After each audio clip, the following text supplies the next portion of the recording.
I spent a lot.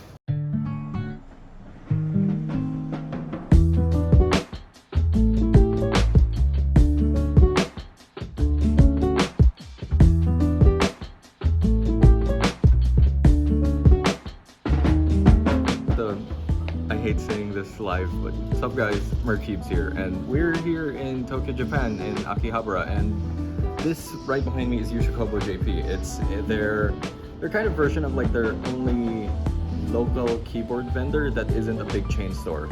So it's run by some community members and they just have a lot of really cool stuff, so I'll take you guys with me.